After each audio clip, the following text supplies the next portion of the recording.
Welcome to An Honorable Profession, a podcast giving America hope since 2018. I'm Ryan Coonerty. Along with Debbie Cox Bultan of the New Deal, I'm lucky enough to be your co-host.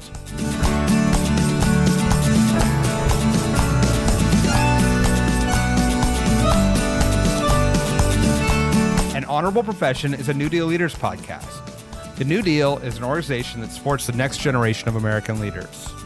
From attorneys generals to state senators to mayors to school board members, these are the people that are pushing policies and politics that will respond to climate change, rebuild our economy, address racial injustice, and restore our democracy.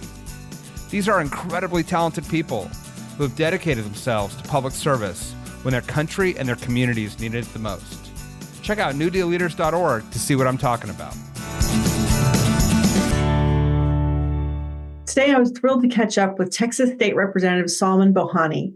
Salman's an exceptional leader, an immigrant, business owner, lawyer, and he made history when he was elected in 2021 as the first Muslim and first South Asian state legislator in the state of Texas. Now in his second term, Representative Bhojani was recently appointed to the vice chair of the new Texas House Delivery of Government Efficiency Committee to make government more responsive and less wasteful. We talked about why, as an information systems guy, he's uniquely qualified for that role, ideas for using technology to make government more efficient, and how this important work will be different from the Trump administration's chaotic DOGE efforts, which have been used to justify seemingly indiscriminate mass layoffs and cuts to crucial federal funds. We also talk about the unique politics of this Texas State House, including the election of a new speaker with Democratic support, and his success in building relationships and passing bills from the minority. Salman shares his amazing path to public service, starting with his early days in the U.S. working 3 minimum wage jobs, and including the Islamophobia he's faced on the campaign trail and in the Capitol. It's really impossible to listen to this conversation without feeling inspired by his story and his dedication to service, civility, and getting results. I hope you enjoy. Salman Bhojani, welcome to An Honorable Profession. Thanks for having me, Debbie.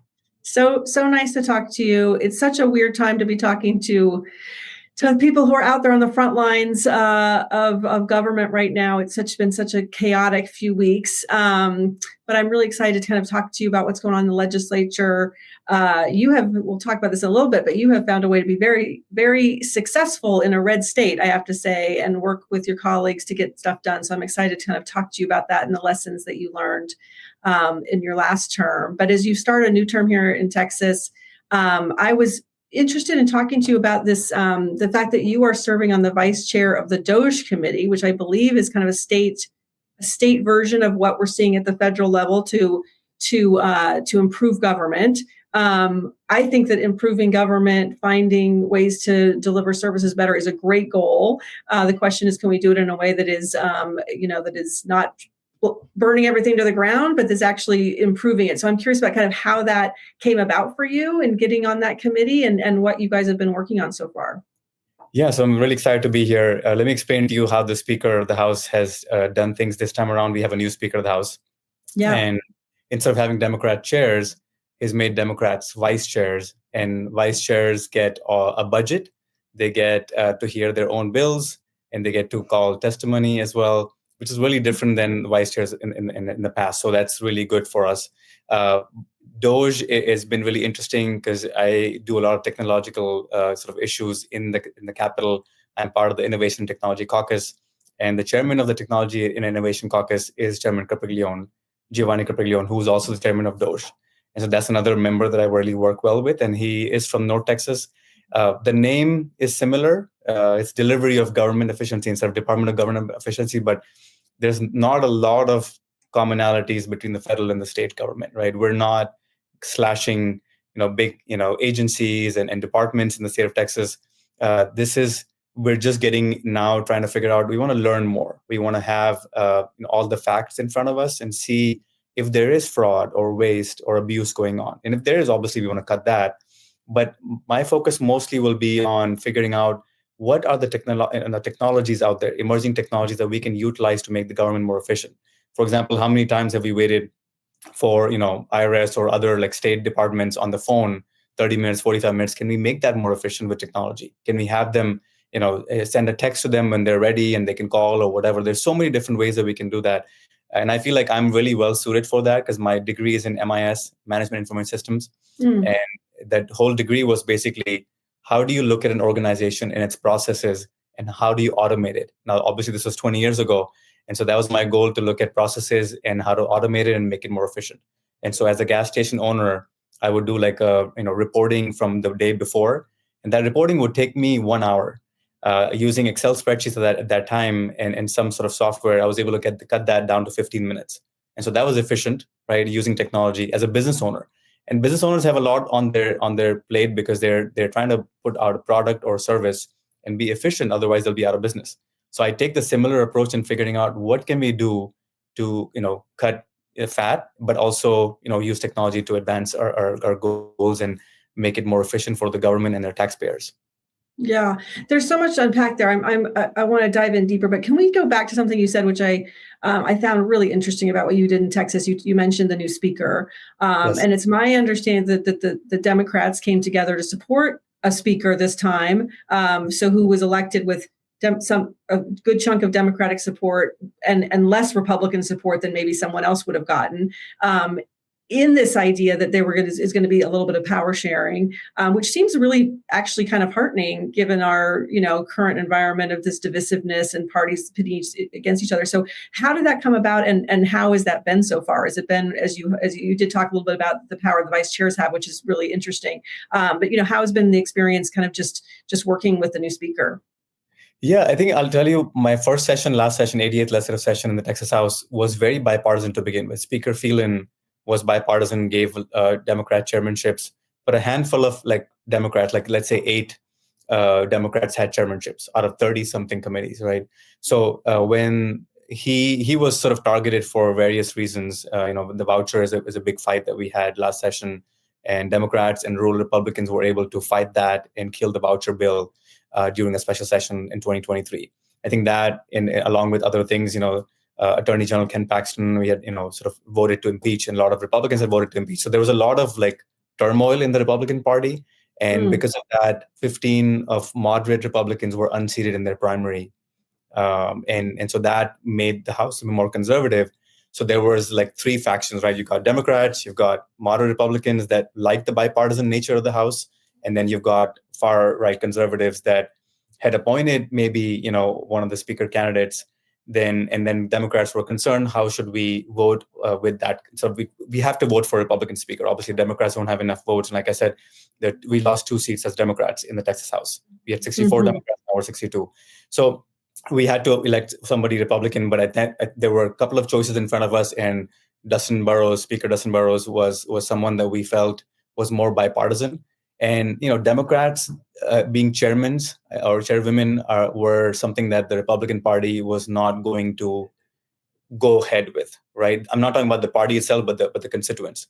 And so we want to make sure that these Republicans also come back next session, and then they're not, primaried and whatnot. So that's how we voted for Speaker Dustin Burrows, and he allowed Democrats. He said, in fact, in the rules, it said that only Democrats can be vice chairs and only Republicans can be chairs, right?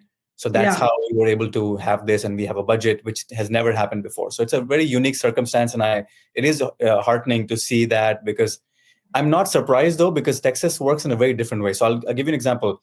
There were 900 to 1,000 bills that were passed in the last session.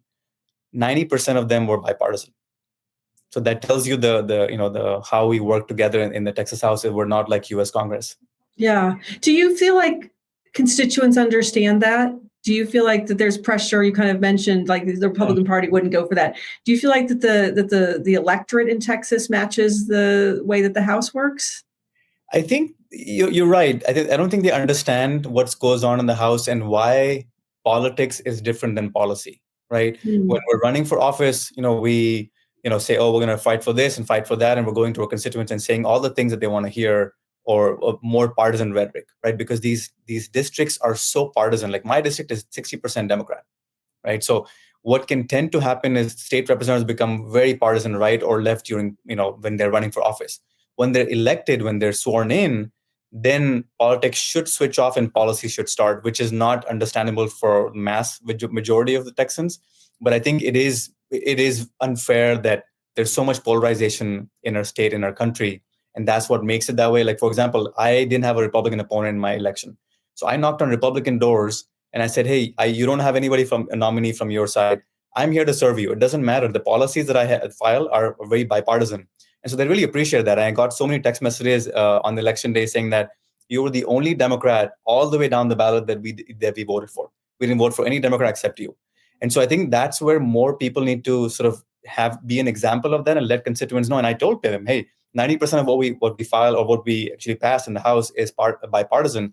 And they were really surprised to know that. So this session, I'm trying to do a lot of communications to my constituents and letting them know what we're doing in the Capitol to sort of demystify some of that things and sort of tone down that temperature that is really causing us to be, sort of partisan divide.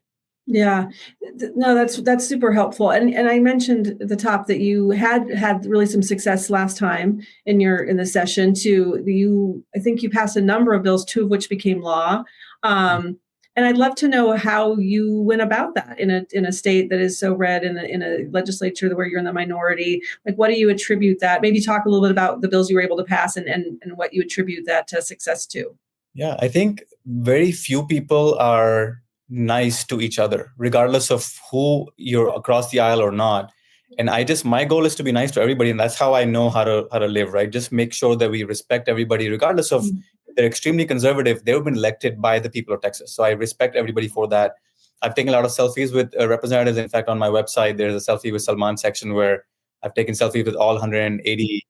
Because there are 150 state representatives and then 31 senators. And so I've taken a selfie with almost all of them except 2.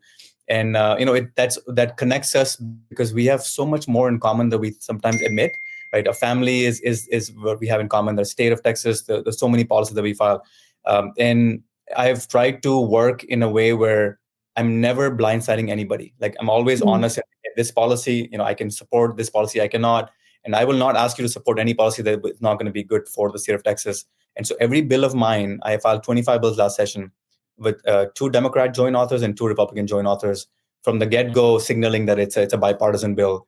And then what I would do is any bill that would go through the committee, I would have those members of the committee joint author with me. And then you can have unlimited co-authors, so I would have them do that as well. And then just work my bill. And I went to their staff members, right? Sometimes members are busy. I just would go to the staff member that gets them on the committee, staffs them on the committee, and saying, hey, here's an idea. What do you think about the idea? Like, oh, that's a pretty good idea. We've never had a member come lobby us for their bill. And I was like, oh, wow. I mean, we should be doing that, right? And so I think that's what I learned more. And what happened is I passed 10 bills out of the House. So 25 bills filed, 16 that went through the committee, and then 10 bills that passed out of the House. So I really did a good job in the House. In the Senate, I didn't realize that that's more difficult, and the partisanship is much more difficult. And I didn't realize as much. So once my bills got to the Senate, that's when I started to spend hours and hours on the Senate floor trying to get eye contact with senators. And then that's when I went to their offices and said, hey, this is a bill that I really want your boss to vote for in the committee. And they would say, yeah, this is a great idea. But again, we've never had a representative come to us and speak to us about their bill. So they would recommend yes. And that's how I got some bills passed out of the Senate. And then I actually passed 3 bills out of the House and Senate, and the governor vetoed one of them, unfortunately. So I'm working with the governor right now to see what can I do to moderate that or take the changes and file it again. What was that bill that did not get signed? It was about organized retail theft. There is something called theft, a charge for theft, and there's organized retail theft. Petty theft is not organized retail theft, right? Organized retail theft is like when you have a crew of people going to stores and shoplifting, for resale. Right? So I clarified that bill or that criminal statute to say, hey, don't charge people petty theft as organized retail theft. That doesn't make sense. If somebody's stealing a pack of gum, that is not organized retail theft, right? Sometimes people tack on too many things to make it more, give them a bigger punishment. But at the end of the day, you should clarify. So I clarified that, and I think there was something that he may have not liked. But, again, like I said, I work across the aisle more often than not. And, especially in a state like Texas, and I think I'm going to continue working that way.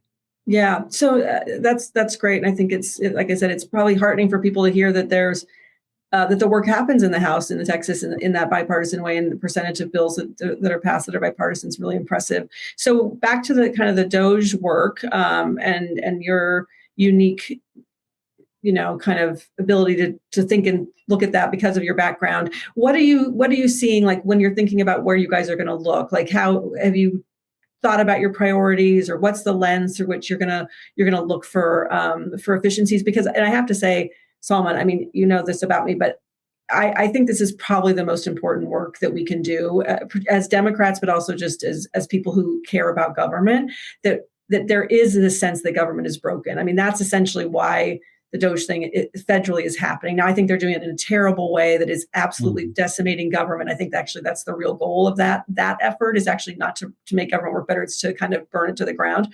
But I do think that Democrats can't get on the wrong side of that. We should be, as people who believe in institutions and believe in government, we have a special responsibility to make it work better, which is one of the reasons I'm so excited that you're doing this work in Texas. So when you think about, like, is there low-hanging fruit that you can see that, because we're going to have to make sure the government can deliver for people. That's why people are frustrated, right? That's why people are angry about things, and why the turmoil keeps happening in our politics, I think, is because there's a sense that maybe government is not delivering the way it needs to for people. So you have a real opportunity here. So I'm excited to kind of hear what you're thinking about. Where do you even start with that idea? Yeah, no, I'm excited about this opportunity as well. And I feel like there's so much in the purview of this committee that first, I think our first step would be to look at bills that are referred to our committee, right? By the way, we've not met, just to let you know. We just got announced last week, and I think we'll probably won't even meet next week, and the following we meet, we'll start. But I think I'm trying to talk to the members and see what their priorities are. I mean, as a vice chair, I want to make sure that, especially Democrats and others, like, what are their priorities? I'm seeing that, like, for healthcare, education, there's so many things that we can pick up and look at once we pass the bills and get all the bills done. Because this is a 2-year term. The committee is not just for the session. And so I think I talked to my chairman as well. We are not going to slash, budgets and try to get rid of committees altogether, right? This is a state agency that does so much work, right? If we just slash these agencies, they're not going to be able to function, and we're going to have a ripple effect in business, in workforce, and all that. So, like, for example, somebody told me that there's like a 50-page report that's required to be filed every month I forget exactly what. It was a small nuance, but it's supposed to be put into the report for every month to the government, and that takes so much time and effort and energy, and nobody's reading that report. So then those are the things that we would come up and say, okay, do we even need that report? Why does it need to be 50 pages? Can it be shorter? Can we use less time and be more efficient with that? And then, like I said, my goal was going to be to look at technology. So I'll give you an example. I've already filed a bill, and this is before I was even knew about DOGE. I filed it last session too. I'm in the title insurance industry. We record things in public records. And let's say I sell you my home today. I can sell my home to somebody else tomorrow, because by the time the title company for the second transaction looks at this, they will not going to be able to see the deed that I gave you, because it takes 2 weeks for that to appear on the public record. So once the transaction that you and I did, that title company is going to file it. It's going to go in the public record in a couple of days, and it will be seen by the public in 2 weeks. So there's a gap period where the insurance, it sometimes doesn't cover it also. So if you record this in blockchain, which a lot of counties and other countries have done in the past or are doing it right now, if you record blockchain, it's instantaneous. So that transaction that I sell you my home immediately seen next second, and nobody else will be able to commit that kind of fraud. And it's cheaper because you're not having to sift through pages and pages and county records. Some counties in the state of Texas are so rural and remote, somebody has to actually physically take the piece of paper and take it to the public records to file it. I mean, we're living in such a technologically advanced time. There's so much better way of doing it. So what I filed the bill was have 2 counties in the state of Texas, one rural, one urban, file it in both the public records and blockchain. And then see after 2 years, come back to the legislature and say, this was a horrible idea, or this was a great idea. It saved us so much money. It saved us so much time. That gap period is no longer there. And it's so much efficient. So that's the kind of things that I want to focus on a lot more than just slashing departments and workforce like that. Yeah. We'll be back to this conversation after a short break. Democracy faces a wide range of challenges, from divisive, hyperpartisan politics to civil unrest and war. Many people do not trust their democratic institutions and increasingly distrust each other. But our democracy matters, and we must find common ground across these divides. The Democracy Matters podcast hosts conversations exploring ways to make our democracy more resilient for the common good. We invite you to listen by subscribing to Democracy Matters wherever you get your podcasts. I love what you just said, and I think partly because there is this sense that like everything takes so long at government, right? That I know that I can in the private sector do something, get it immediately, or I can sign things, electronically. Like we know these electronic tools exist, these digital tools exist, and that yet government has been reluctant to utilize some of those. I'm curious if what's the mood of you're obviously very, someone who's familiar and excited about technology and its applications to make government work better. Is there a sense in your legislature? I'm curious, just kind of, I do feel like with some folks, there's a reluctance or a worry about this, right? That, obviously there's privacy and guardrail concerns. But, at the same time, I think that there's real opportunity here too. What's that balance act? What are some of the conversations you're having? Are you having to kind of bring people along, or do you think that there are others who are kind of share your optimism about this? There's very few people that know technology to begin with. Like, for example, that's why I was saying Chairman Giovanni Capriglione is, he knows a lot of technology and he leads Innovation Technology Caucus. I have an IT background. So both of us understand technology at a very detailed level.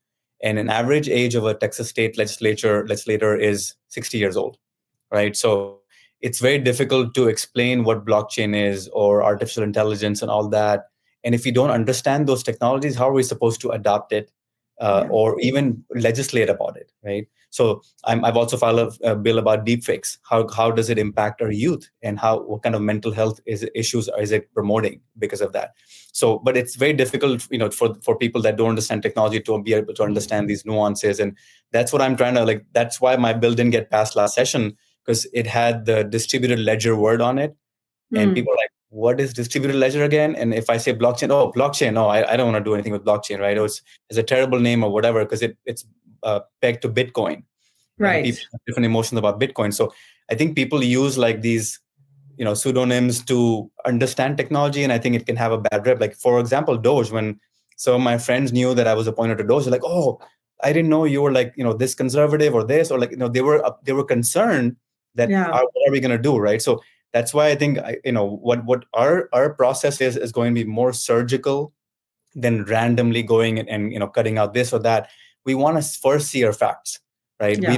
This has not been done before, but we want to make sure this should be done, right? I feel like every government should have some sort of an efficiency metrics that they should get because as businesses, we will not be able to survive if we don't provide efficiency. So government is not similar in that way. And like you said, government is very slow to adopt to new technology, because it moves really slowly. It needs to have a robust technology implemented by everybody. It's not the first adopter. So I understand it's going to be more in the later stage, but the more people that understand technology, the more we can adopt it sooner, that we can see the benefits earlier on. So looking forward. It sounds like there needs to be an education component of all of this too, both internal in the legislature itself, and then more broadly as well.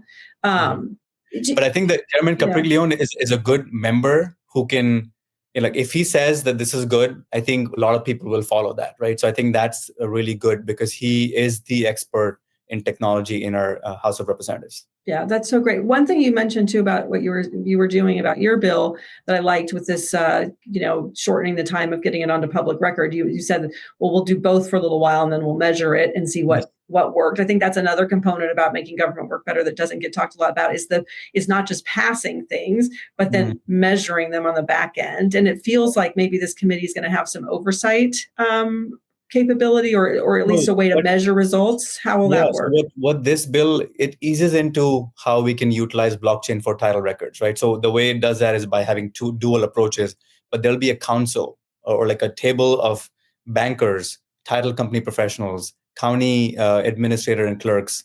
It'll have blockchain technology experts that understand blockchain at an intimate level that can adopt it. It'll have the real estate commission, because obviously this has to do with real estate transactions. So it'll have all these people that have a seat at the table, and they will discuss how do we actually adopt this technology in two counties, right? And counties will have to volunteer, one urban, one rural, so that we can see how, because a lot of Texas counties, I think majority of Texas counties are rural counties. So we want to make sure how they can adopt it too. So it talks about all that, and it says, go back to do after 2 years, come back to us with a report. And we'll see how that happens. I mean, I think DOGE was not created back then when I filed this bill. So maybe, we can have some oversight capacity, but we don't want to get down too much in the weeds. We want to stay high level and have these councils, and another thing we'll do is do audit. So we don't have to get too much involved, do an audit on these, the agencies and see where, are we spending a lot more money than we need to? For example, I think there were like contracts. So we can ask the comptroller's office to say, give us all the checks that were written and invoices to contractors and see, how many people are actually paying double. Sometimes you can pay double just by mistake, right? Nobody's trying to have fraud, but like that.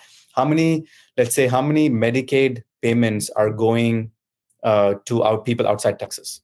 That's very simple to find out, right? So things like that, it's going to be more questioning. And then agencies can give us reports and say, okay, here's what we're doing. Okay, so then it's possible that we only find 1% fraud or 1% of, of things that may not be happening the right way.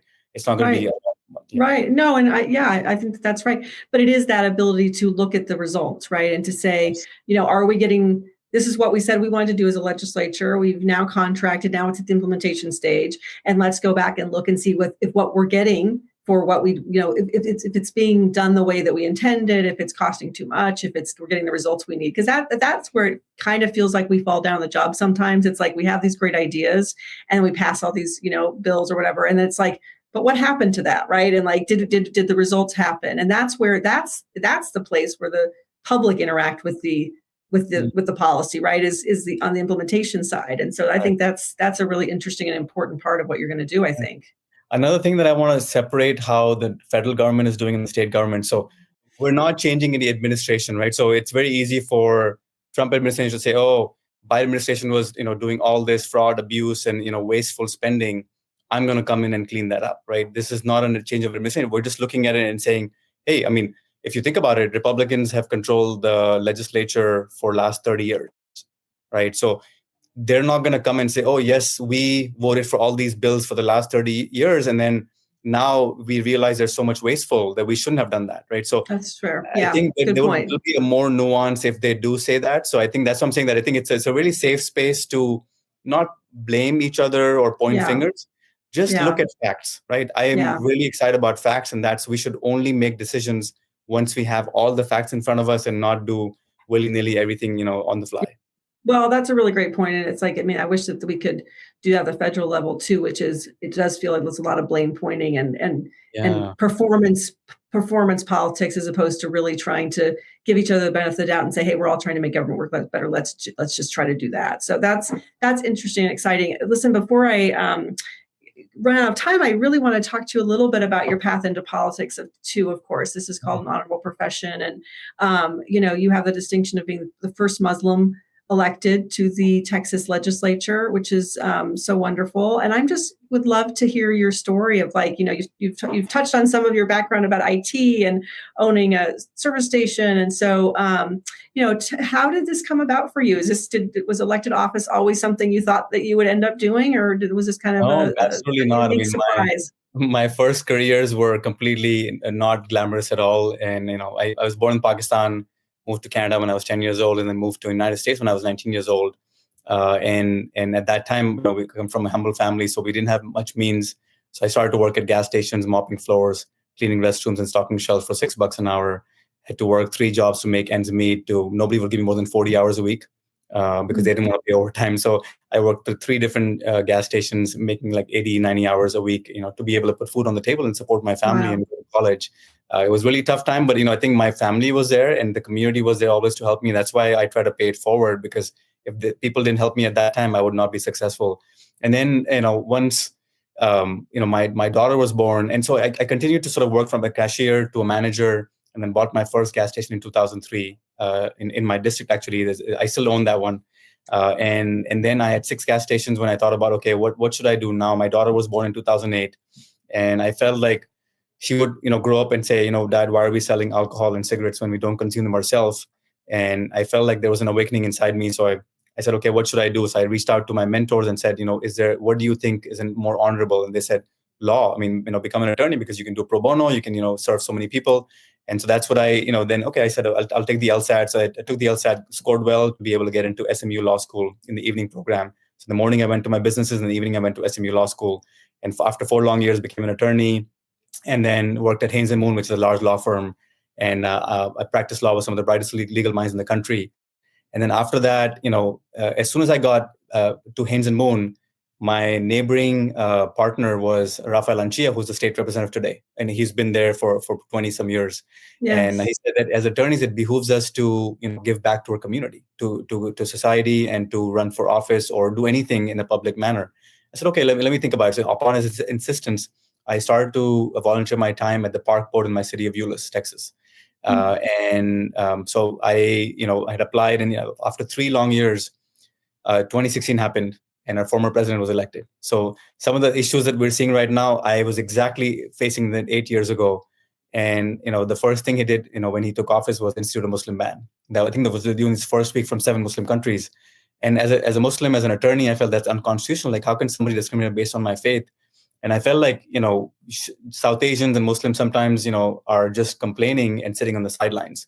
So I felt, we should do something that what Mahatma Gandhi said, be the change that you want to see in the world, right? Either have a seat at the table or stop complaining. Like, you cannot do both, right? So I ran for city council in my city of Euless, and, it was all 7 city council members, all white, 67 years old, and no diversity whatsoever in a minority majority city.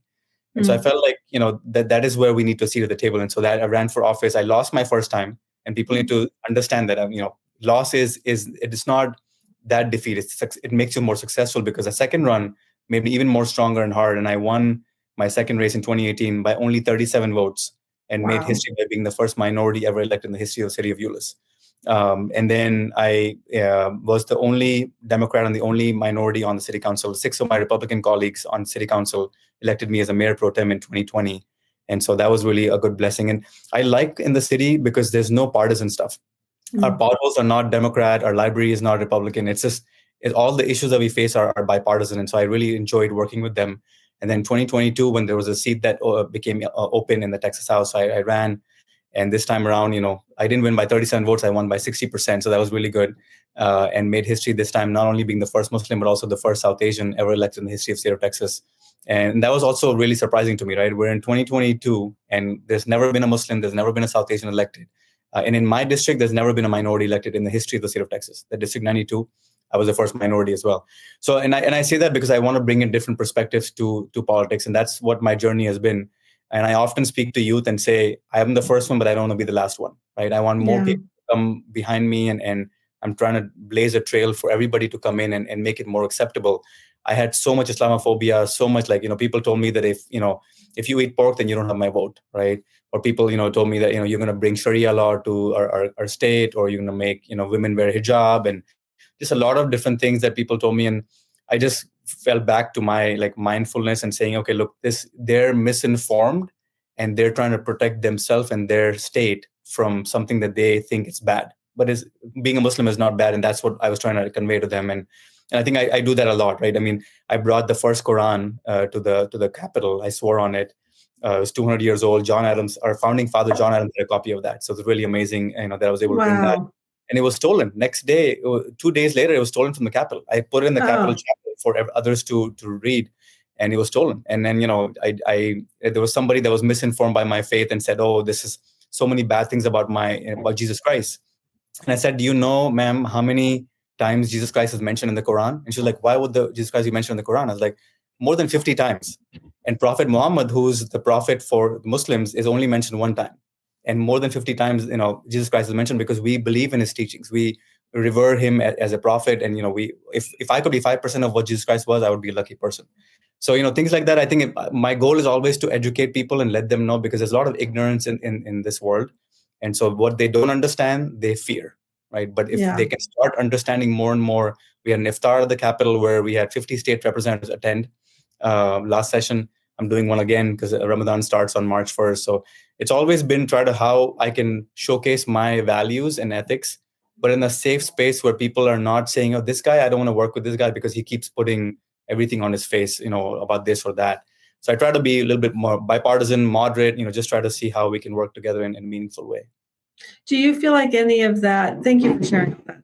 First of all, that was just so lovely and important. Do you feel like the Islamophobia has gotten better or worse since you just first took office? I'm just curious. Some ways I feel it's gotten worse with, what's happening in Israel and Palestine. And in some ways I feel like it's gotten better because more people are being educated about that. I see a lot of Muslim staffers this session than last session. So I feel that's better. But I think people that are ignorant will always have something bad to say about it, right? So that's where I'm trying to promote, positive values from the faith. People don't realize, like how many Muslims are contributing citizens of the United States. They just look at the media and say, oh, maybe Osama bin Laden, although that's their definition of Muslim. Because it was interesting last session. I was the first Muslim they've ever met in their life, because some of these Texas representatives are coming from all over state of Texas where Muslims don't live, generally speaking, right? Muslims mostly live in the urban areas, not as much in the rural areas. And so, when they find out that I'm Muslim, they're like, you seem pretty normal, right? And I feel like, they probably have a different mindset when they think about somebody that's Muslim, right? Yeah. So I'm sort of debunking some of that myths that they have. And I hope that it's a better, we live in a better Texas, and my kids are living in a better Texas than we lived in the past. That's always been, my silver lining. But who knows? I think, as long as you are respectful to people, I have not had a lot of interactions where they've been rude to me or mean to me. I've been respectful to them, and they sort of, generally speaking, give back that respect back. They may be not understanding something, and I can explain to them in a better way. But it's been a great journey for me. I'm telling you, even though I've had a lot of Islamophobia and all that, but I feel like those are the things that made me work hard, right? Mm-hmm. Where when people say that, hey, we can never have a Muslim step a foot in the Texas Capitol, then that makes me work hard and say, no, let me prove that wrong, because that's not right. That doesn't seem right. We don't have a Hindu state representative. So I've told the Hindu community, you all need to bring up somebody from the Hindu community to be able to, win in the state house. And that's going to be historic as well for us.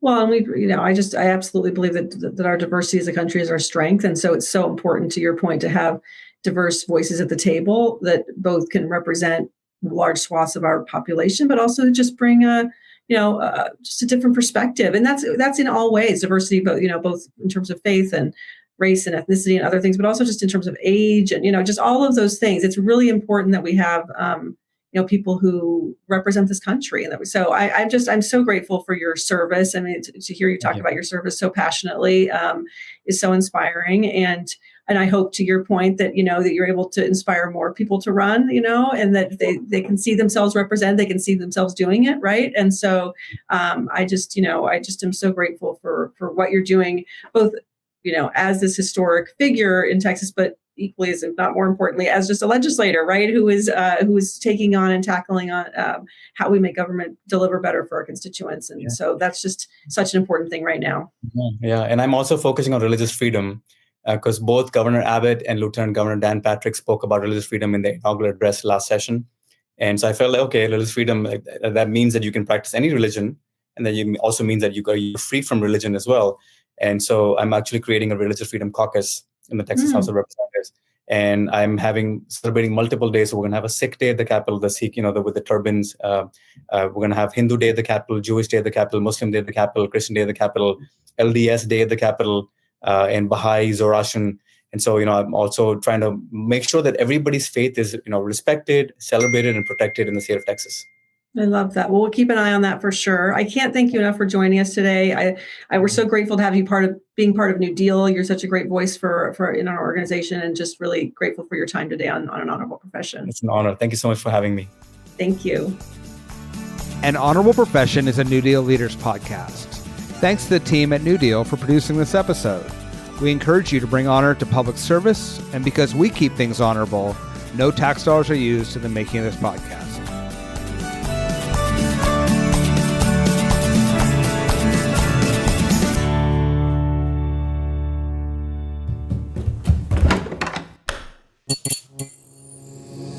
This podcast is part of the Democracy Group.